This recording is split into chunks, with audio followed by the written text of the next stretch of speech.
സതീശന്റെ രാഷ്ട്രീയ വനവാസം കേരള രാഷ്ട്രീയത്തിൽ വെല്ലുവിളിയായി മാറിയിരിക്കുന്ന വാക്ക്. 100 സീറ്റ് പിടിച്ചില്ലെങ്കിൽ രാഷ്ട്രീയ വനവാസത്തിന് പോകുമോ എന്ന വെള്ളാപ്പള്ളിയുടെ ചോദ്യത്തിന് താൻ തയ്യാറാണ് എന്ന് നെഞ്ചും വിരിച്ചുകൊണ്ടാണ് സതീശൻ മറുപടി നൽകിയത്. ആ മറുപടിക്ക് പിന്നിൽ ഒറ്റ കാരണം, അടുത്തത് UDF സർക്കാരാണെന്ന ആത്മധൈര്യം. ആ ധൈര്യമാണ് കോൺഗ്രസ് പ്രതിപക്ഷ നേതാവ് സതീശൻ കാണിച്ചത്. കഴിഞ്ഞ നിയമസഭാ തെരഞ്ഞെടുപ്പിൽ UDF പിടിച്ചെടുത്തത് വെറും 41 സീറ്റാണ്. അതിൽ കോൺഗ്രസ് 21 സീറ്റ് മാത്രമാണ് കൈവശമുള്ളത്. ആ സ്ഥിതിക്ക് ഭരണം പിടിക്കണമെങ്കിൽ കോൺഗ്രസിന് കുറഞ്ഞത് 60 സീറ്റെങ്കിലും ഏറെ പിടിക്കേണ്ടി വരും. 21-ൽ നിന്നും കരകയറുക എന്നത് തന്നെയാണ് ഏറ്റവും വലിയ കടമ്പ. മലബാറിൽ നോക്കുകയാണെങ്കിൽ കോൺഗ്രസിന് ആകെയുള്ളത് നിസ്സാര സീറ്റുകൾ മാത്രമാണ്. വയനാട്ടിൽ നിന്നും 2 എണ്ണം, കണ്ണൂരിൽ 2 എണ്ണം, 1 സീറ്റ് പാലക്കാട്, പിന്നെ വണ്ടൂരും. കാസർഗോഡോ കോഴിക്കോടോ സീറ്റുകൾ ഒന്നും തന്നെയില്ല. തിരുവിതാംകൂറിലേക്ക് നോക്കുകയാണെങ്കിൽ തിരുവനന്തപുരത്ത് ആകെയുള്ളത് 1 സീറ്റ് മാത്രമാണ്. കൊല്ലത്ത് 2 സീറ്റ്, ആലപ്പുഴയിൽ ആകെ 1 സീറ്റ്, പത്തനംതിട്ടയിൽ സീറ്റില്ല, തൃശ്ശൂരുള്ളത് ആകെ 1 സീറ്റ്. ആകെ കോൺഗ്രസിന് തുണച്ചിട്ടുള്ളത് എറണാകുളം മാത്രമാണ്.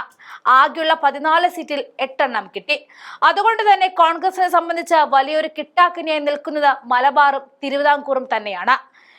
ഇവിടങ്ങളിലെ വോട്ടുകളാണ് നിർണായകമായി UDF സർക്കാരിലേക്കുള്ള വഴി തെളിക്കുന്നത്.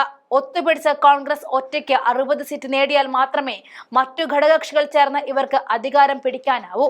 അങ്ങനെയൊരു സാഹചര്യം മുന്നിൽ കണ്ട് ഞങ്ങൾ എളുപ്പത്തിൽ അത് മറികടക്കും എന്ന കോൺഫിഡൻസ് ആണ് സതീശന്റെ വാക്കുകളിലുള്ളത്.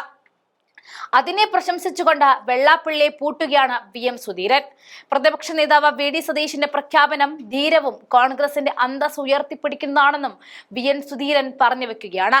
സ്വാർത്ഥ രാഷ്ട്രീയ നേട്ടങ്ങൾക്കായി SNDP ജനറൽ സെക്രട്ടറി സ്ഥാനം വെള്ളാപ്പള്ളി ദുരുപയോഗം ചെയ്തതായിട്ടും സുധീരൻ ആരോപിച്ചു. ശ്രീനാരായണ ഗുരുവിന്റെ പഠിപ്പിക്കലുകൾക്ക് വിരുദ്ധമായി പ്രവർത്തിച്ച വെള്ളാപ്പള്ളി അതുവഴി കേരളത്തിന്റെ സാമൂഹിക രാഷ്ട്രീയ അന്തരീക്ഷം മലിനമാക്കിയതായിട്ടും അദ്ദേഹം വിമർശിക്കുകയാണ്. മോദിയുടെയും പിണറായി സർക്കാരുകളുടെയും പരാജയങ്ങളിൽ നിന്നും പൊതുജന ശ്രദ്ധ തിരിച്ചുവിടാനുള്ള ഒരു രഹസ്യ അജണ്ടയാണെന്നാണ് സുധീരൻ ആരോപിച്ചത്. നവോത്ഥാന സമിതി ചെയർമാൻ സ്ഥാനത്ത് നിന്നും വെള്ളാപ്പള്ളി പുറത്താക്കണമെന്നും ആവശ്യപ്പെട്ടു കഴിഞ്ഞു.